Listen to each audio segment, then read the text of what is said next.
మాజీ మేయర్ బొద్దు రామ్మోహన్ రావు ఆయన సతీమణి శ్రీదేవితో తమ కుటుంబానికి ప్రాణహాని ఉంది అంటూ హైదరాబాద్ అమీర్పేట్లోని ఏసీఎన్ హాస్టల్ నిర్వాహకులు ఆరోపించారు. మీడియాతో వారు మాట్లాడుతూ 2 కోట్ల రూపాయల అడ్వాన్స్ రూపంలో ఖర్చు చేయించి హాస్టల్ భవనం అద్దెకిచ్చి అకస్మాత్తుగా ఇప్పుడు హాస్టల్ ఖాళీ చేయాలంటూ హింస పెడుతున్నారని అన్నారు. ఇప్పటికే తమపై అక్రమ కేసులు బనాయించి జైలుకు పంపడమే కాకుండా గత 3 రోజులుగా బొంతు శ్రీదేవి 30 మంది రౌడీలతో హాస్టల్లో స్వయంగా కూర్చొని హాస్టల్లో ఉన్న వారిని భయభ్రాంతులకు గురి చేస్తున్నారని ఆరోపించారు. నగరం నడిబొడ్డున ఇంత అరాచకం తగదంటూ వాపోయారు. సీఎం రేవంత్ రెడ్డి తమకు న్యాయం చేయాలని విజ్ఞప్తి చేశారు. గత 21 సంవత్సరాలుగా నేను హాస్టల్ వృత్తి నిర్వహిస్తూ ఉన్నానండి.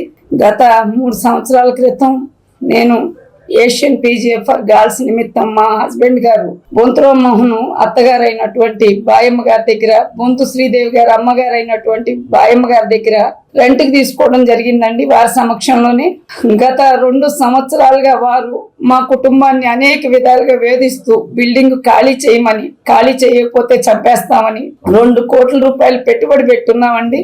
బొంతు రామ్మోహన్ గారు ఆఫీసుకు కూడా పిలిచి మమ్మల్ని బెదిరించడం జరిగిందండి. మేము అప్పుడు కోర్టును ఆశ్రయించడం జరిగిందండి.